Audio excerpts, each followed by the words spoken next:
Hey folks, this is your conductor, Steve Eagon, coming at you from a beautiful day here in Nashville. Um, Gosh, it was gorgeous today, like 55, sunny, typical mid-February weather that we'll get around here. A couple weeks ago, we had like ice and snowmageddon. We had it really bad here at the old Eagon house. We lost several trees, big branches. Our power lines were ripped from the house and laying in the yard. And it was my wife and I were displaced from our home for like 11 days. We had no heat, no electricity. We moved out of the house. We were kind enough to have a good friend of ours give us a cabin to stay in. So anyway, it was a stressful time, but we got through it, and now we're back. Everything's turned on. I got the electric guitar back, the amp, and all that kind of stuff. So I miss playing all that. But anyway, the purpose of this is not to talk about Snowmageddon.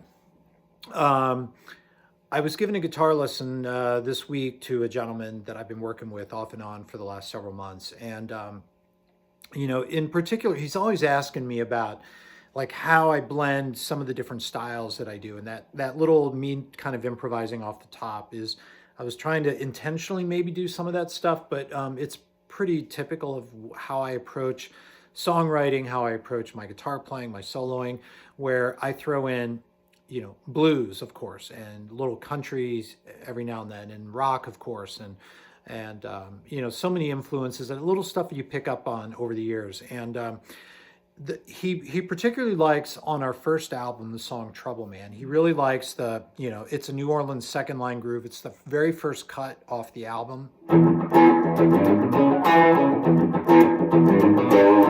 So it's got that kind of a groove to it, and goes through some pretty typical blues changes with some little twists and turns here and there. But the last time that he saw me play, he recorded it on his phone, and he was playing it back to me. And I tend to play that solo now the same way every time. And what he was pointing out to me, he was like, I hear country, I hear a little B.B. King, and other things. And he's like, I'd love to know, like, what are you thinking, or are you thinking, like, where is this all coming from? So what I thought I would do is maybe play the solo first, and what I do live, and I'll try not to screw it up. And then after I'm done playing it, maybe show you a few things. And if you're not a guitar player, hey, hang out with me, check it out, learn a few things. I'm going to tilt the phone back down, and we'll see what happens. So I'm going to play from the end of the chorus and then through the solo, and we'll see what happens.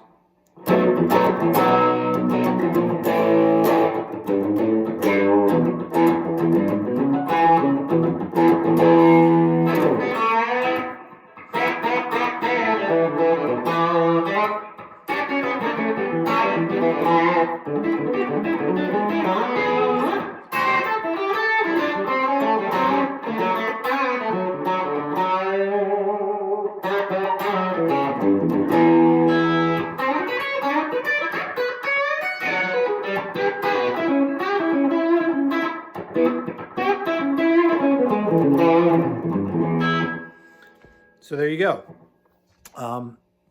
That's kind of about what I play every single time. I might vary it every so often. But so what I'm thinking typically is that when the song goes through the chord changes,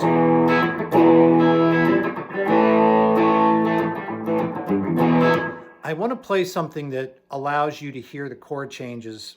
If the band were to completely leave the stage and drop out, that that the song has changed chords. And so that's something that I really admire when I hear people do it really well. And there are people that do it insanely well, and they throw jazz leading lines in between the chord changes and stuff like that. So, but that's something that I try to do. So top of the song, this is a total Pete Anderson thing from Dwight Yoakam. So it goes...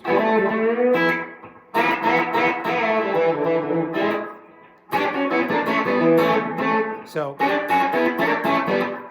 that is those are called double stops when you play two notes together.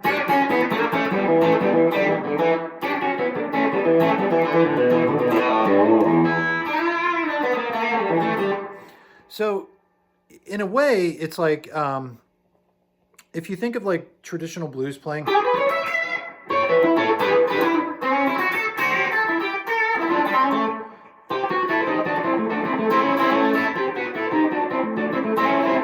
it just adds a different flavor to it when you play two notes together, and you can do three,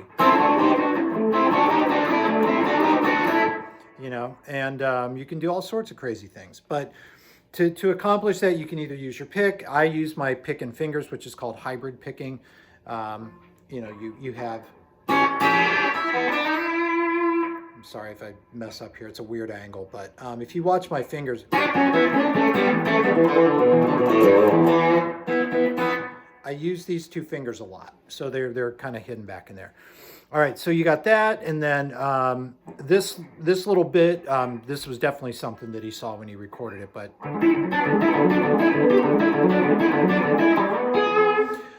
that's just a little flashy triplet thing that I do. That's uses open strings. You hit a string and then hammer down.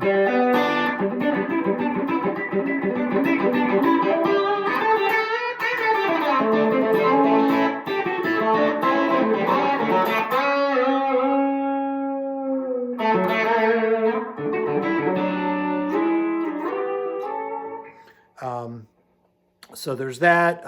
Then when it goes to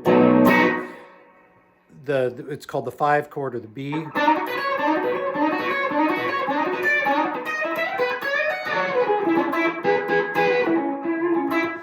The end of that chord right there, man, that is country all the way.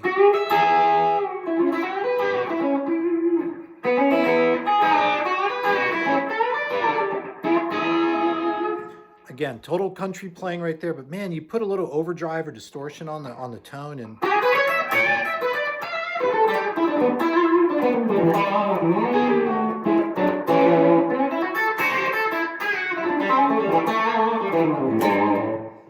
man, you get me and blues, and with a twist. Hopefully, that's what I'm trying to do. So anyway, for those of you interested in this kind of thing, I hope you enjoy the video. Look for Piper in the Hard Times. Please check out our website, Facebook, Instagram. Look where we're playing. You know, we got some really cool dates coming up. And anyway, please come out and say hi when you see us. All right, take care, everybody.